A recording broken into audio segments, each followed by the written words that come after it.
estamos falando hoje é bastante interessante. Esse tema resolução de conflitos, né?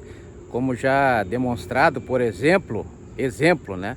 Tá lá no artigo 189 da Lei 10.406 de 2002, quando uma pessoa não paga uma conta, então cria-se aí um conflito, né?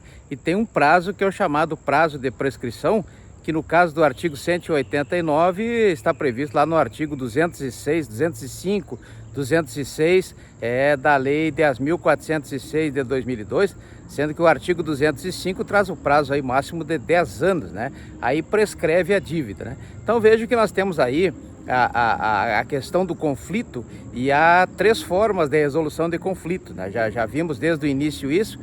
São três formas. A primeira forma para resolver um conflito, e conflitos são interesses resistidos, ou seja, duas pessoas ou mais, né, tem lá os seus interesses resistidos, e aí cria-se um conflito.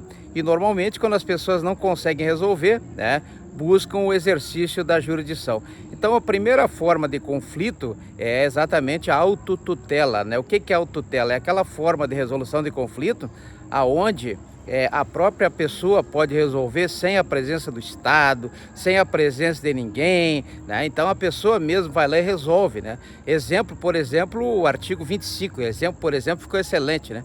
O artigo 25 do Decreto-Lei 2.848 de 40, que é o Código Penal, quando traz aí a legítima defesa, né? Então, sendo uma agressão injusta e iminente, não precisa chamar a polícia, não precisa chamar ninguém, a própria pessoa pode resolver, inclusive, matar o oponente, né? Ou seja, tirar a vida do oponente para defender o seu bem jurídico maior, né, que é a sua própria vida. Então lá no artigo 25 da lei do Código Penal, prevê a legítima defesa, é uma forma de autotutela, né? Depois nós temos outro, vamos para o cível, por exemplo. A pessoa está invadindo aí a propriedade de alguém, uma colônia, uma fazenda, alguma coisa. Esse alguém que é o proprietário ou quem tem o domínio sobre aquela área, o domínio lá do artigo 1228 da Lei 10.406 de 2002, ou a posse do artigo 1196 também da Lei 10.406 de 2002, né?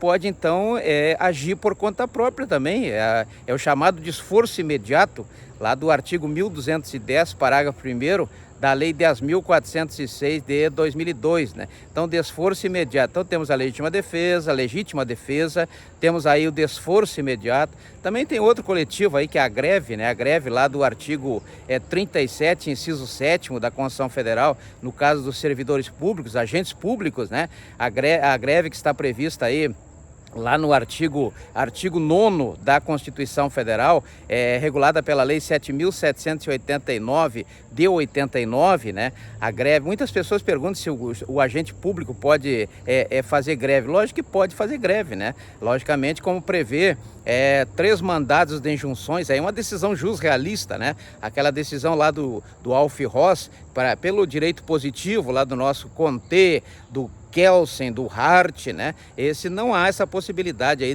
mas o direito realista prevê esse direito de greve, como já falei, o artigo 37, inciso 7º da Constituição Federal, e os mandados de injunções, né? 670, 708 e 712, né? 712, então os mandados de injunções.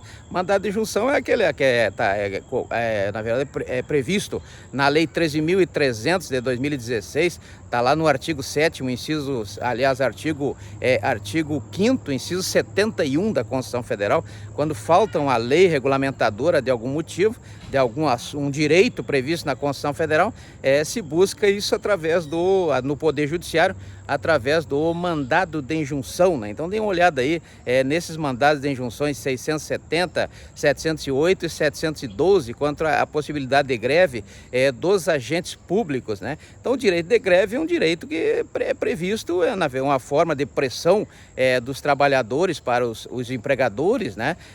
Sem a participação do Estado, né? Os próprios trabalhadores que organizam. Então é uma forma de autotutela, resolução de conflitos pela autotutela, né? Se não der pela autotutela, aí tem a autocomposição, ou seja, a conciliação, né? Quando alguém um conciliador sugere alguma alternativa e é aceita pelas outras partes, a construção é feita pelo incentivo às partes, né? Tanto que nós temos aí o mediador, né? O mediador é o que facilita o encontro dos pensamentos aí e acaba realizando aí o chamado acordo, né? Temos lá no artigo 840 da Lei 10.406 de 2002, temos no Código de Processo Civil, na Lei 13.105 de 2015, em várias áreas, inclusive no direito à família, muito utilizado, né? Temos aí a Lei 13.140 de 2015, que trata da mediação e da conciliação, né? Que são coisas diferentes, mas que têm o mesmo sentido, né? O sentido de construir, as pessoas envolvidas no conflito, os conflitantes, né? Eles possam, então, construir um acordo, construir uma solução, buscar uma solução para esse conflito. Então temos a autocomposição, né? Autocomposição.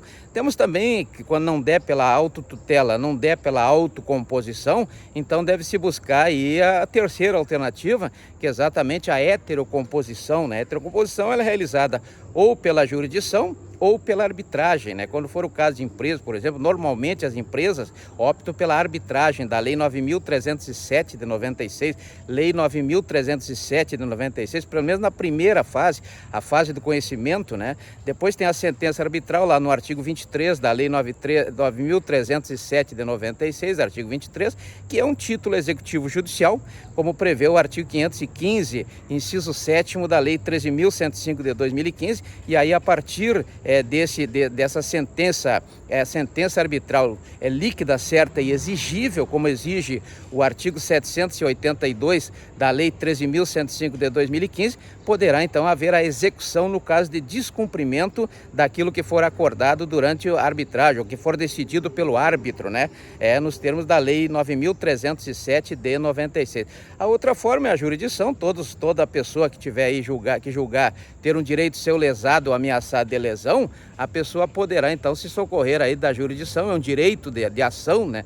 Previsto no artigo 5º, inciso 34, a linha A da Constituição Federal. Então a pessoa vai fazer uma ação penal do artigo 24 do Decreto-Lei 3689 de 41, ou do artigo 100 do Decreto-Lei 2848 de 41, né? Então ação penal ou ação civil do artigo 319 da Lei 13.105 de 2015, né? Ou do artigo 804 da CLT, no caso da reclamação trabalhista, que é a mesma coisa. Então temos aí essa questão da ação. A ação, ela sempre vai servir para provocar o exercício da jurisdição, né? Jurisdição é quando entrega para um terceiro, ou seja, um terceiro decide, no caso aí um juiz, né? Tanto na esfera penal, quanto na esfera civil, quanto na esfera trabalhista, e todas as esferas, na verdade, quem decide é um terceiro, o juiz. Então, heterocomposição significa entregar a um terceiro para que o terceiro possa fazer julgar, né? Julgar, fazer aquela dialética processual do Hegel, né? Ver a tese, ver os fundamentos da tese, ver as provas da tese, uma vez que o artigo 156 do Código de Processo Penal diz que o ônus da prova é daquele que alega no crime, né? O artigo 373 da Lei 13.105 de 2015 diz que o ônus da prova é daquele que alega no cível, né? E o artigo 818 da CLT diz que o ônus da prova é daquele que alega também no processo trabalhista, né? Então temos várias formas aí que o ônus da prova será sempre daquele que alega. Algumas exceções, né? As exceções pode ser invertida, essa distribuição de prova, né? Pode ser invertida, como temos classicamente aí no artigo 6º, inciso 8º da Lei 8.078 de 90, que é o nosso Código de Defesa do Consumidor, né? Mas o importante é que toda a tese ela vai ser uma ação mais as provas, né? Instruída pelas provas, e a antítese do outro lado, obedecendo aí o que prevê o artigo 5º, inciso 55 da Constituição Federal, que todo processo administrativo ou judicial deve ser concedido o contraditório e a ampla defesa com todos os meios e recursos a ela inerentes, né? Então a pessoa vai se defender, vai apresentar sua defesa, seja a contestação do artigo 335 da Lei 13.105 de 2015, ou uma reconvenção do artigo 343, né? No caso do crime, uma resposta do réu do artigo 396A, né? Então temos aí várias possibilidades de resposta, e essas respostas elas estão elencadas lá no artigo 5º, inciso 55 da Constituição Federal, com o contraditório e a ampla defesa, né? Então veja que esse é o momento da antítese, né? Então temos a tese, a antítese, e lá embaixo nós temos a síntese, que é a sentença, né? A sentença do artigo 489 da Lei 13.105 de 2015, sempre fundamentada, né? Como prevê o parágrafo 1º, como prevê também o artigo 93, inciso 9º da Constituição Federal, né? Então temos no crime, nós temos o artigo 381, que traz a sentença.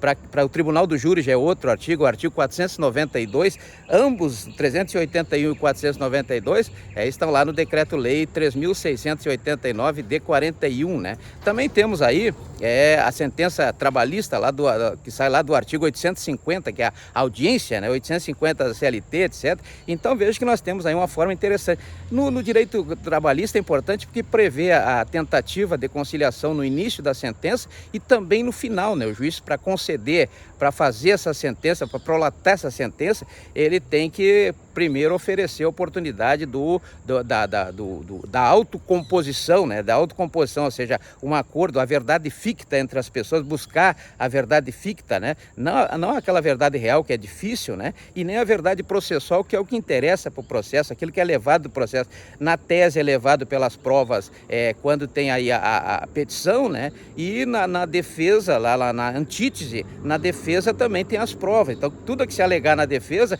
também tem que ter o conteúdo probatório, né? E a síntese vai fazer exatamente essa síntese aí. Tese de um lado, antítese do outro e síntese. Lembra a balancinha, né? Olhem a balancinha e vejam, tem um prato de um lado, o prato do outro, embaixo tem o pé. É o juiz decidindo aí, dando a sentença, ou seja, entregando, devolvendo para o jurisdicionado aquela dúvida, exercendo a jurisdição dentro da sua competência, como prevê o artigo 5º, inciso 53 da Constituição Federal, né? Dizendo quem tem direito e quem não tem direito também, né? Então veja que esse é o exercício da jurisdição. Então nós temos aí a autotutela, a autocomposição e a heterocomposição, são as três formas de resolução de conflitos. Autotutela, quando a própria parte resolve; autotutela, quando é o acordo, ou seja, uma verdade ficta, não é a verdade do processo, mas é uma verdade construída pelas partes, né? E a heterocomposição, a decisão do terceiro, que pode ser um árbitro ou pode ser um juiz, né? Um juiz, então, o juiz togado vai lá e decide, né? Temos aí a decisão judicial, que se chama, ou extrajudicial também, né? Temos a questão, tem vários casos aí que pode ocorrer a decisão extrajudicial. Então, como é que se resolve o conflito? De três formas: pela autotutela, pela autocomposição e pela heterocomposição.